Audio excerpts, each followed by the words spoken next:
श्री वल्लभाधीश की जय। श्री गुसाई जी परम दयाल की जय। श्याम सुंदर श्री यमुने महारानी की जय। श्री गिरिराज धरण की जय।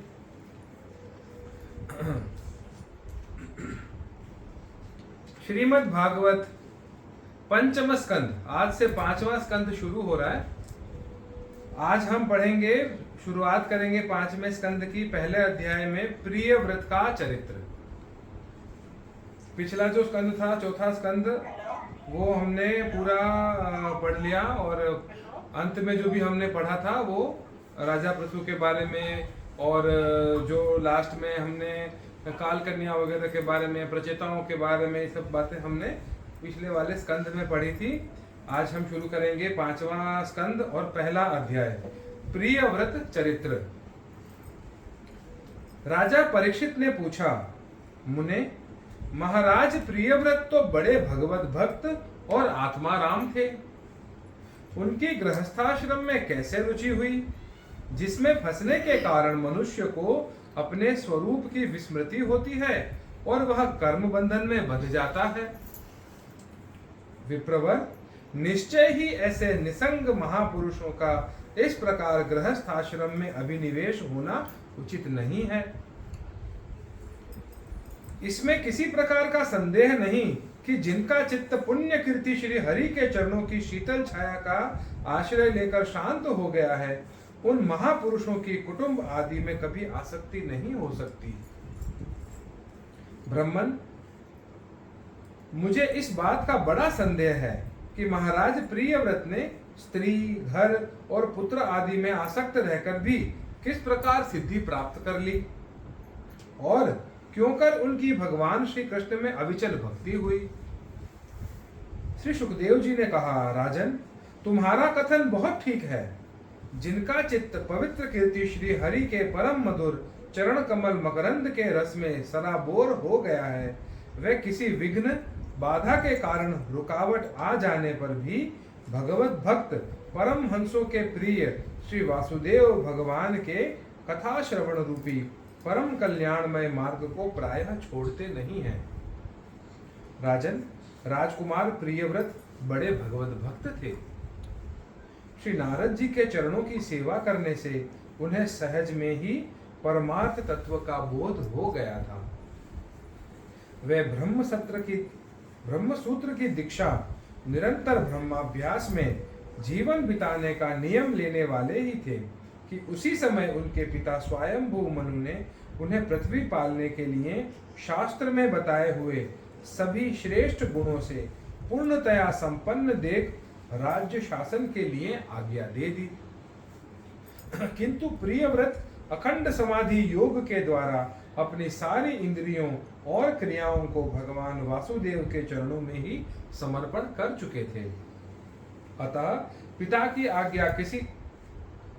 आज्ञा किसी प्रकार उल्लंघन करने योग्य न होने पर भी यह सोचकर कि राज्याधिकार पाकर मेरा आत्मस्वरूप स्त्री पुत्र आदि असत प्रपंच में आच्छादित हो जाएगा, राज्य और कुटुंब की चिंता में फंसकर मैं परमार्थ तत्व को प्रायः भूल जाऊंगा, फिर भी उन्होंने उसे स्वीकार न किया।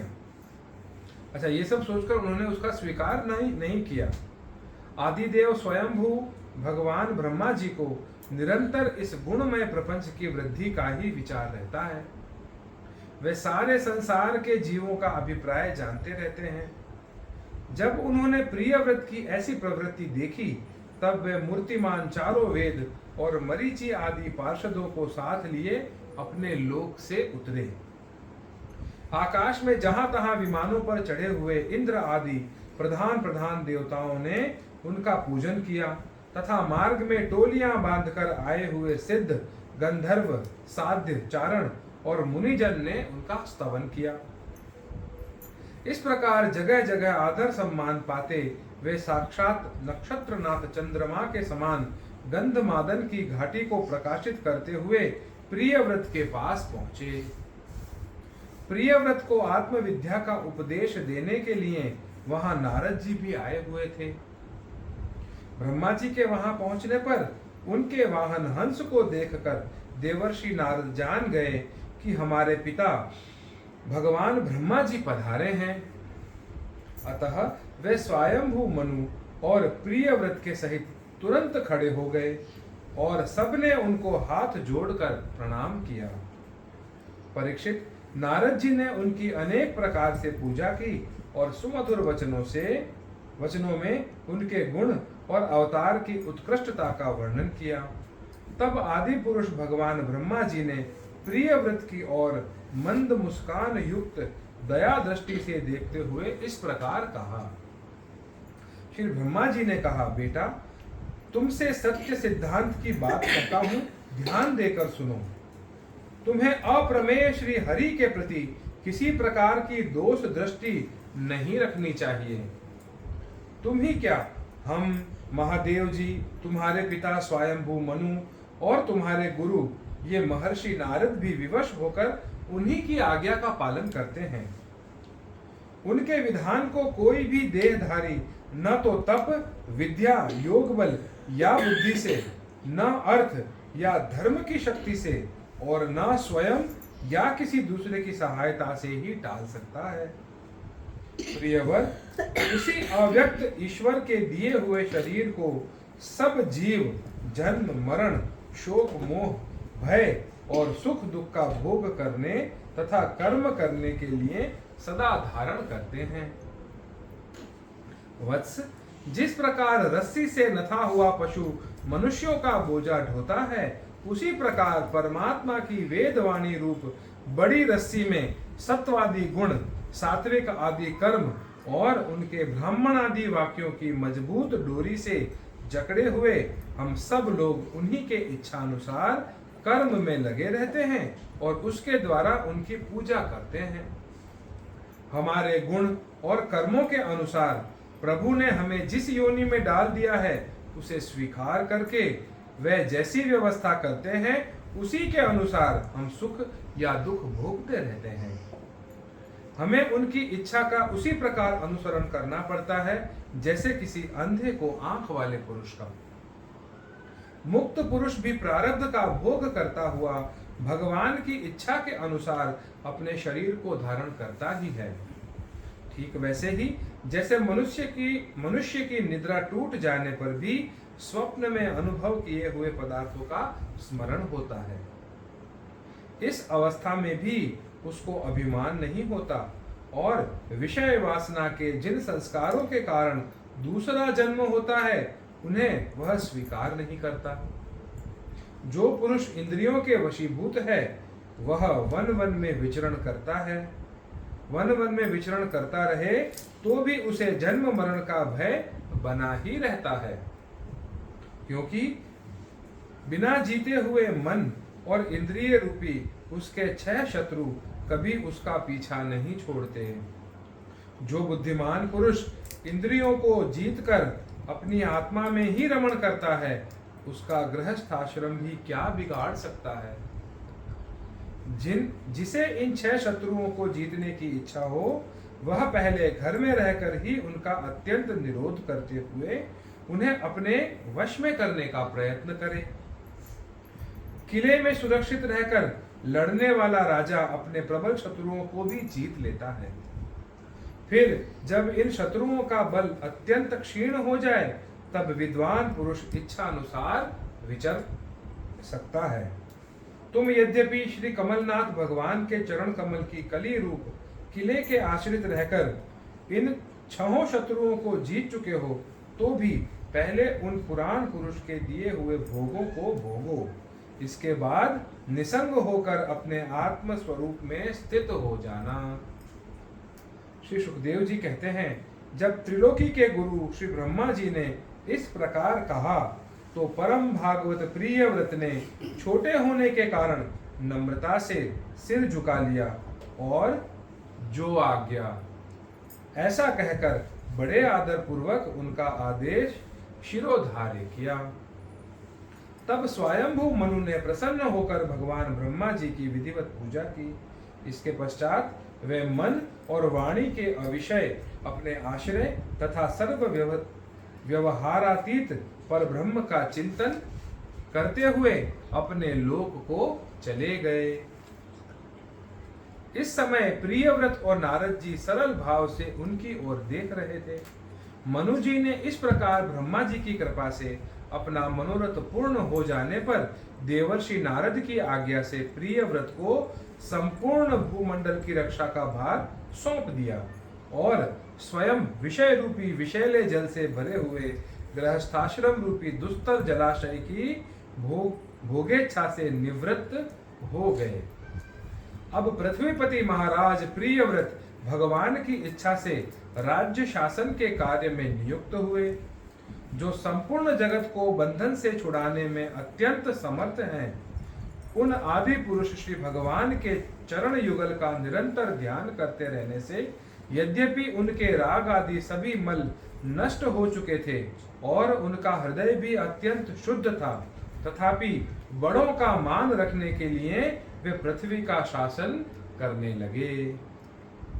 तदंतर उन्होंने प्रजापति विश्वकर्मा की पुत्री बर्हिष्मति से विवाह किया। उससे उनके 10 पुत्र हुए। वे सब उन्हीं के समान शीलवान, गुणी, कर्मनिष्ठ, रूपवान और पराक्रमी थे। उनसे छोटी ऊर्जस्वती नाम की एक कन्या भी हुई। पुत्रों के नाम अग्रीध, इद्मजिह्व, यज्ञबाहु, महावीर, हिरण्यरेता, धृतपृष्ठ, सवन, मेघातिथि, वितिहोत्र और कवि थे। ये सब नाम अग्नि के भी हैं। इनमें कवि, महावीर और सवन ये 3 नैष्ठिक ब्रह्मचारी हुए। इन्होंने बाल्यावस्था से आत्मविद्या का अभ्यास करते हुए अंत में संन्यास आश्रम ही स्वीकार किया। इन निवृत्ति परायण महर्षियों ने संन्यास आश्रम में ही रहते हुए समस्त जीवों के अधिष्ठान और भव बंधन से डरे हुए लोगों को आश्रय देने वाले भगवान वासुदेव के परम सुंदर चरणारविंद का निरंतर चिंतन किया। उससे प्राप्त हुए अखंड एवं श्रेष्ठ भक्ति योग से उनका अंतःकरण सर्वथा शुद्ध हो गया और उसमें श्री भगवान का आविर्भाव हुआ। तब देहादि उपाधि की निवृत्ति हो जाने से उनकी आत्मा की संपूर्ण जीवों के आत्मभूत प्रत्यज्ञात्मा में एक ही भाव से स्थिति हो गई। महाराज प्रियव्रत की दूसरी भार्या उत्तम, तामस और रैवत ये 3 पुत्र उत्पन्न हुए दूसरी भार्या से, जो अपने नाम वाले मनवंतरों के अधिपति हुए। इस प्रकार कवि आदि 3 पुत्रों के निवृत्ति परायण हो जाने पर राजा प्रियव्रत ने 11 अर्बुद वर्षों तक पृथ्वी का शासन किया। जिस समय वे अपनी अखंड पुरुषार्थमयी और वीर्यशालिनी भुजाओं से धनुष की डोर खींचकर टंकार करते थे, उस समय डर के मारे सभी धर्मद्रोही न जाने कहां छिप जाते थे। प्राण प्रिया बर्हिष्मति के दिन दिन बढ़ने वाले आमोद प्रमोद और अभ्युत्थानादि क्रीड़ाओं के कारण तथा उसके स्त्री जनोचित हाव भाव, लज्जा से संकुचित मंद हास्य चितवन और मन को भाने वाले विनोद आदि से महामना प्रियव्रत विवेकहीन व्यक्ति की भांति आत्मविस्मृत से होकर सब भोगों को भोगने लगे, किंतु वास्तव में ये उनमें आसक्त नहीं थे। एक बार इन्होंने जब यह देखा कि भगवान सूर्य सुमेरु की परिक्रमा करते हुए लोकालोक पर्यंत पृथ्वी के जितने भाग को आलोकित करते हैं, उसमें से आधा ही प्रकाश में रहता है और आधे में अंधकार छाया रहता है, तो उन्होंने इसे पसंद नहीं किया। तब उन्होंने यह संकल्प लेकर कि मैं रात को भी दिन बना दूंगा, सूर्य के समान ही वेगवान एक ज्योतिर्मय रथ पर चढ़कर द्वितीय सूर्य की ही भांति उनके पीछे पीछे पृथ्वी की 7 परिक्रमाएं कर डाली। भगवान की उपासना से इनका अलौकिक प्रभाव बहुत बढ़ गया था। उस समय इनके रथ के पहियों से जो लीकें बनी, जो मतलब लाइन बन गई, लीकें बनी, वे ही 7 समुद्र हुए। उनसे पृथ्वी में 7 द्वीप हो गए। उनके क्रमशः जम्बू, प्लक्ष, शाल्मली, कुश, कौंच, शाक और पुष्कर द्वीप हैं। इनमें से पहले पहले की अपेक्षा आगे आगे के द्वीप का परिमाण दूना है और ये समुद्र के बाहरी भाग में पृथ्वी के चारों ओर फैले हुए हैं। 7 समुद्र क्रमशः खारे जल, ईख के रस, मदिरा, घी, दूध, मट्ठे और मीठे जल से भरे हुए हैं। ये 7 द्वीपों की खाइयों के समान हैं और परिमाण में अपने भीतर वाले द्वीप के बराबर हैं। इनमें से एक एक क्रमशः अलग अलग 7 द्वीपों को बाहर से घेर कर स्थित है। इनका क्रम इस प्रकार समझना चाहिए। कैसे? पहले जम्बू द्वीप है, उसके चारों ओर क्षार समुद्र है, वह प्लक्ष द्वीप से घिरा हुआ है। उसके चारों ओर ईख के रस का समुद्र है, उसे शाल्मली द्वीप घेरे हुए है, उसके चारों ओर मदिरा का समुद्र है। फिर कुश द्वीप है, वह घी के समुद्र से घिरा हुआ है। उसके बाहर कौंच द्वीप है, क्रौंच द्वीप है, उसके चारों ओर दूध का समुद्र है। फिर शाक द्वीप है, उसे मठे का समुद्र घेरे हुए है।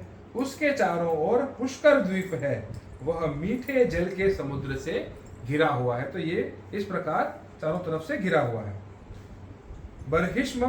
बर्हिष्पति महाराज प्रियव्रत ने अपने अनुगत पुत्र अग्निंद्र, इद्मजिह्व, यज्ञबाहु, हिरण्यरेता, घृतपृष्ठ, मेघातिथि और वितिहोत्र में से क्रमशः एक एक को उक्त जम्बू आदि द्वीपों में से एक एक का राजा बना दिया। उन्होंने अपनी कन्या ऊर्जस्वती का विवाह शुक्राचार्य जी से किया। उसी से शुक्र कन्या देवयानी का जन्म हुआ। राजन, जिन्होंने भगवत चरणार बिंदु की रज के प्रभाव से शरीर के भूख प्यास, शोक मोह और जरा मृत्यु इन 6 गुणों को अथवा अपने मन के सहित 6 इंद्रियों को जीत लिया है, उन भगवत भक्तों का ऐसा पुरुषार्थ होना कोई आश्चर्य की बात नहीं है। क्योंकि वर्ण बहिष्कृत चांडाल आदि नीच योनि का पुरुष भी भगवान के नाम का केवल एक बार उच्चारण करने से तत्काल संसार बंधन से मुक्त हो जाता है। इस प्रकार अतुलनीय बल पराक्रम से युक्त महाराज प्रियव्रत एक बार अपने को देवर्षि नारद के चरणों की शरण में जाकर भी पुनः देववश प्राप्त हुए प्रपंच में फंस जाने से अशांत सा देख मन ही मन विरक्त होकर इस प्रकार कहने लगे, ओह बड़ा बुरा हुआ, मेरी विषयालोलूप इंद्रियों ने मुझे इस अविद्या जनित विषम विषय रूप अंधकूप में गिरा दिया। बस बस बहुत हो लिया, हाय मैं तो स्त्री का कीड़ा मृग ही बन गया। उसने मुझे बंदर की भांति नचाया, मुझे धिक्कार है। इस प्रकार उन्होंने अपने को बहुत कुछ बुरा भला कहा। परमाराध्य श्री हरि की कृपा से उनकी विवेक वृत्ति जागृत हो गई। उन्होंने यह सारी पृथ्वी यथा योग्य अपने अनुगत पुत्रों को बांट दी और जिसके साथ उन्होंने तरह तरह के भोग भोगे थे, उस अपनी राज रानी को साम्राज्य लक्ष्मी के सहित मृतदेह के समान छोड़ दिया तथा हृदय में वैराग्य धारण कर भगवान की लीलाओं का चिंतन करते हुए उसके प्रभाव से श्री नारद जी के बतलाए हुए मार्ग का पुनः अनुसरण करने लगे। महाराज प्रियव्रत के विषय में निम्नलिखित लोकोक्ति प्रसिद्ध है। महाराज प्रियव्रत के बारे में एक बहुत प्रसिद्ध बात है। राजा प्रियव्रत ने जो कर्म किए उन्हें सर्वशक्तिमान ईश्वर के सिवा और कौन कर सकता है। उन्होंने रात्रि के अंधकार को मिटाने का प्रयत्न करते हुए अपने रथ के पहियों से बनी हुई लीकों से ही 7 समुद्र बना दिए। प्राणियों के सुभीते के लिए यानी जिससे उनमें परस्पर झगड़ा न हो द्वीपों के द्वारा पृथ्वी के विभाग किए और प्रत्येक द्वीप में अलग अलग नदी पर्वत और वन आदि से उसकी सीमा निश्चित कर दी। वे भगवत भक्त नारद आदि के प्रेमी भक्त थे।